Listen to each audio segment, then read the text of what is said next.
दोस्तों, छठ मैया के पावन अवसर पर मायावती ने जो कहा उसने पूरे यूपी की सियासत हिला दी।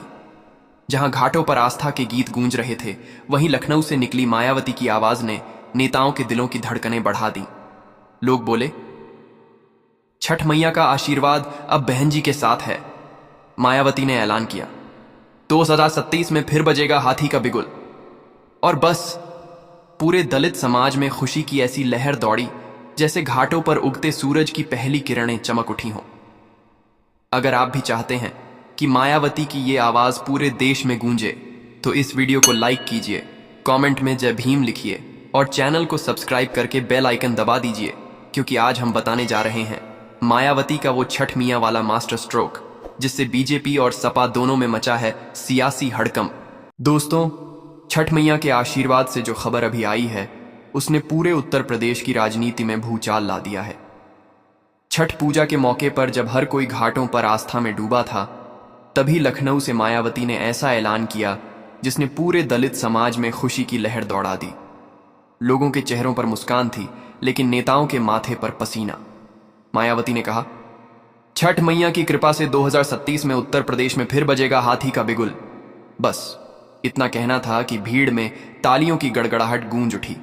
लोग नारे लगाने लगे, जय भीम, जय बहन मायावती। इस बार छठ पूजा सिर्फ एक धार्मिक पर्व नहीं रह गया, बल्कि एक राजनीतिक संदेश बन गया। मायावती ने जिस मंच से यह बात कही, वहां हजारों की भीड़ उमड़ पड़ी थी।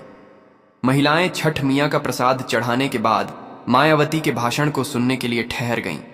मायावती ने साफ कहा, अब वक्त आ गया है कि दलित, पिछड़े और गरीब समाज को एकजुट होकर अपने अधिकार की लड़ाई खुद लड़नी होगी। छठ मियां से मैंने यही प्रार्थना की है कि 2027 में उत्तर प्रदेश में फिर से हाथी की जीत की गूंज सुनाई दे। लोगों ने इस ऐलान को आशीर्वाद की तरह लिया। कई जगहों पर मायावती के भाषण के बाद बसपा कार्यकर्ताओं ने दीप जलाए, मिठाई बांटी और नारे लगाए, छठ मैया की जय, बहन जी अमर रहें। राजनीतिक गलियारों में भी इस बयान ने हलचल मचा दी। बीजेपी और समाजवादी पार्टी दोनों के नेता चौंक गए कि मायावती ने धार्मिक और सामाजिक भावना को जोड़कर एक नया मोर्चा खोल दिया है। राजनीति के जानकार कहने लगे हैं कि मायावती ने इस वक्त ऐसा ऐलान किया है जो आने वाले चुनावों में गेम चेंजर साबित हो सकता है।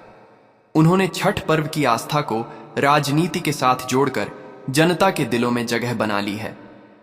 कुछ लोगों का मानना है कि ये मायावती की नरम हिंदुत्व वाली चाल नहीं, बल्कि एक सामाजिक सांस्कृतिक संदेश है, जिसमें उन्होंने दिखाया कि बसपा किसी धर्म या परंपरा के खिलाफ नहीं, बल्कि सबको साथ लेकर चलने में विश्वास रखती है।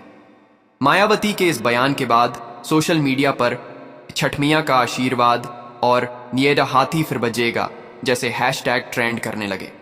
लोग कहने लगे, मायावती ने राजनीति में फिर से विश्वास की ज्योति जला दी। और दोस्तों, ये तो बस शुरुआत है। अगले हिस्से में हम बताएंगे मायावती का वो गुप्त चुनावी प्लान जो छठ पूजा के बाद एक्टिवेट हुआ है, जिससे बीजेपी और सपा दोनों की नींद उड़ गई है। लखनऊ की ठंडी शाम थी। छठ पूजा का माहौल पूरे उत्तर प्रदेश में चरम पर था। तभी मायावती का एक बयान मीडिया चैनलों पर चलने लगा और देखते ही देखते वायरल हो गया। उन्होंने कहा कि छठ मैया के आशीर्वाद से अब बसपा नई ऊर्जा के साथ मैदान में उतरेगी। हमारा लक्ष्य साफ है, 2027 में दलित, पिछड़ा और गरीब वर्ग की सरकार बनेगी। इस ऐलान के बाद बसपा दफ्तरों में जो हलचल मची वो देखने लायक थी। पार्टी के पुराने नेता से लेकर युवा कार्यकर्ता तक जोश से भर उठे। कई जिलों में रात भर जुलूस निकले, पटाखे फोड़े गए और लोगों ने मिठाई बांटकर कहा, अब की बार बहन जी की सरकार। मायावती ने छठ पर्व को केवल एक धार्मिक अवसर नहीं माना, बल्कि उसे दलित समाज की एकता और आत्मसम्मान का प्रतीक बताया। उन्होंने कहा कि छठ मैया सूर्य की उपासना का पर्व है और जैसे सूरज अंधकार को मिटाता है, वैसे ही बहुजन आंदोलन अज्ञान और भेदभाव के अंधकार को मिटाएगा। उनके इस बयान ने पूरे प्रदेश में चर्चा का विषय बना दिया।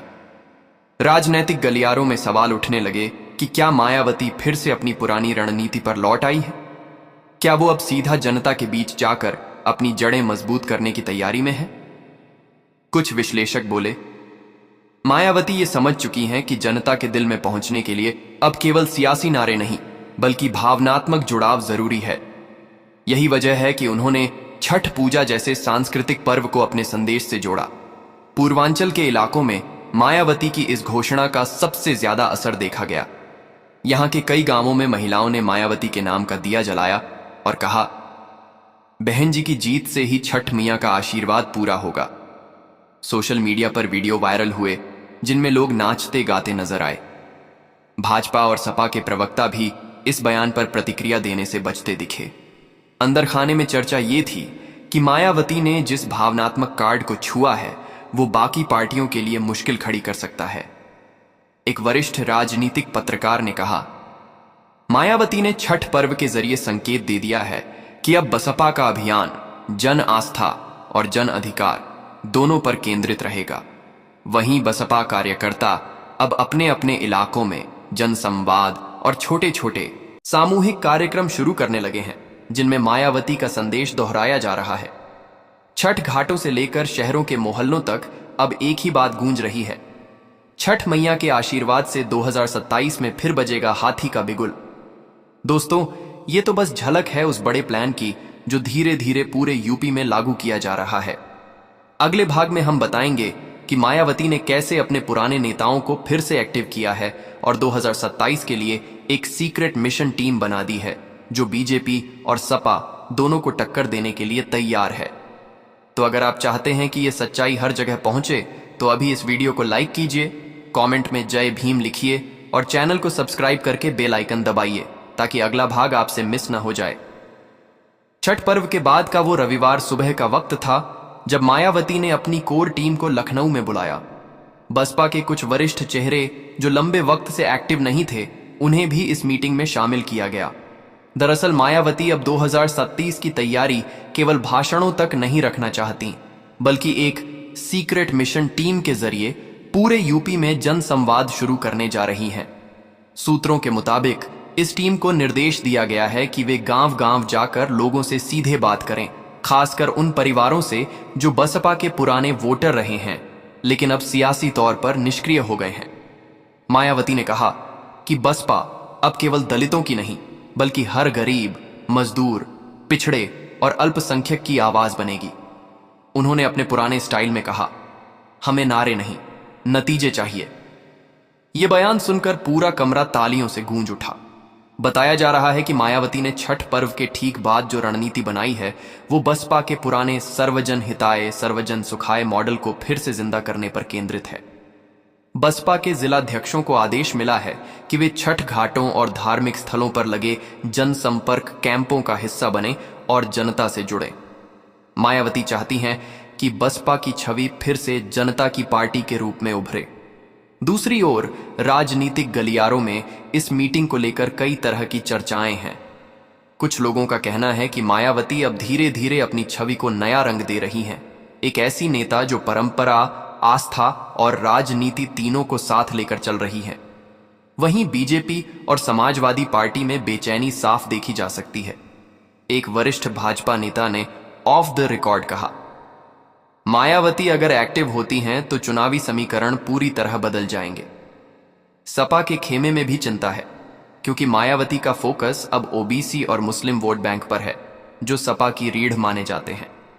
सोशल मीडिया पर बसपा समर्थक लगातार कह रहे हैं, बहन जी आई हैं, अब हाथी उड़ान भरेगा। लोगों में उम्मीद है कि मायावती का यह नया मूव 2023 के चुनाव को त्रिकोणीय बना देगा। दूसरी ओर मायावती ने अपने भाषणों में यह भी कहा कि छठ मैया की तरह हम सबको उजाला फैलाना है, भेदभाव का अंधेरा मिटाना है। ये लाइन अब बसपा का नया नारा बन गई है और पार्टी पोस्टरों में भी दिखाई देने लगी है। लखनऊ से लेकर गोरखपुर, बलिया और मिर्जापुर तक बसपा कार्यकर्ता इस संदेश को लेकर सक्रिय हैं। राजनीतिक विश्लेषक कह रहे हैं कि मायावती ने इस छठ पर्व को बसपा पुनर्जागरण का प्रतीक बना दिया है। उन्होंने धर्म की आस्था को सामाजिक न्याय के संदेश में बदल दिया है जो जनता के दिल तक जा पहुंचा है। लोगों के बीच अब एक नई चर्चा है, 2027 में क्या फिर लौटेगा बहन जी का राज? छठ पर्व के बाद मायावती का मूड अब पूरी तरह मिशन मोड में दिख रहा है। उन्होंने साफ कर दिया है कि अब वक्त किसी गठबंधन या समझौते का नहीं बल्कि मैदान में उतरकर सीधे जनता से जुड़ने का है। इसी कड़ी में उन्होंने अपनी मिशन 2027 टीम की कमान संभाल ली है। इस टीम में पुराने भरोसेमंद नेताओं के साथ साथ कुछ नए चेहरे भी शामिल किए गए हैं, जो सोशल मीडिया और ग्राउंड लेवल दोनों पर सक्रिय हैं। बताया जा रहा है कि मायावती ने इस टीम को 2 भागों में बांटा है, एक जो जनता के बीच जाकर माहौल तैयार करेगा और दूसरा जो रणनीतिक रूप से विपक्षी पार्टियों के मुद्दों को काउंटर करेगा। मायावती ने कहा कि बसपा का लक्ष्य सिर्फ सत्ता नहीं, समाज का सम्मान है। हमें हर उस घर तक पहुंचना है जहां अन्याय हुआ है, भेदभाव हुआ है। उनके इस बयान ने कार्यकर्ताओं में नई जान फूंक दी है। लखनऊ, कानपुर, गोरखपुर और वाराणसी में बसपा दफ्तरों में बैठकों की झड़ी लग गई है। हर जिले में एक जनसंपर्क प्रभारी नियुक्त किया गया है, जो सीधे लखनऊ हेडक्वार्टर को रिपोर्ट करेगा। मायावती ने इस टीम से कहा कि हमें सोशल मीडिया की ताकत को समझना होगा, क्योंकि अब जनता मोबाइल स्क्रीन पर सोच बदलती है। उन्होंने ये भी जोड़ा कि हमारा मुकाबला सिर्फ पार्टियों से नहीं, बल्कि झूठे नैरेटिव से है। अब बात करें माहौल की। छठ पर्व के तुरंत बाद बसपा समर्थकों ने एक ऑनलाइन कैंपेन चलाया।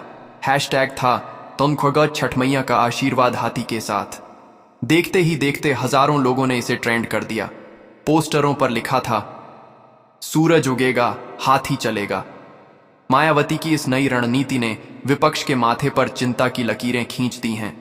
समाजवादी पार्टी के कुछ नेताओं ने निजी बातचीत में कहा कि मायावती अगर फिर से ग्राउंड पर उतरी तो 2027 आसान नहीं रहेगा। दूसरी तरफ बीजेपी भी इस मूव पर नजर बनाए हुए है। भाजपा के प्रवक्ताओं ने इसे भावनात्मक राजनीति कहकर हल्का करने की कोशिश की, लेकिन अंदर खाने ये माना जा रहा है कि मायावती ने पूर्वांचल और दलित इलाकों में दोबारा पकड़ बनानी शुरू कर दी है। मायावती का फोकस अब सिर्फ दलित वोट पर नहीं, बल्कि बहुजन एकता पर है। उन्होंने अपनी टीम से कहा, हर गांव में बहुजन मिशन का संदेश दो, हर गरीब के दरवाजे पर बसपा की बात पहुंचाओ।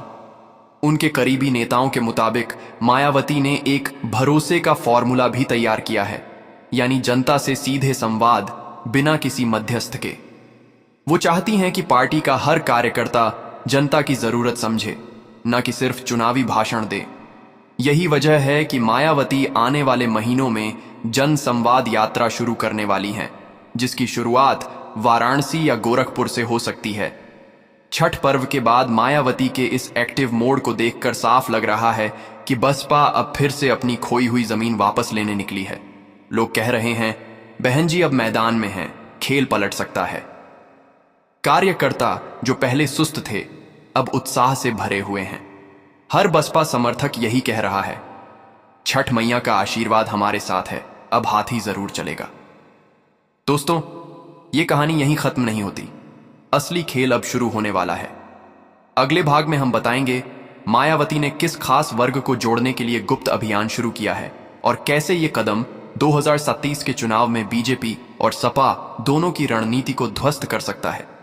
तो अगर आप चाहते हैं कि सच्चाई सबके सामने आए, तो इस वीडियो को लाइक कीजिए, कमेंट में जय भीम लिखिए और चैनल को सब्सक्राइब करके बेल आइकन दबाइए, ताकि अगला धमाकेदार भाग आपसे मिस न हो जाए।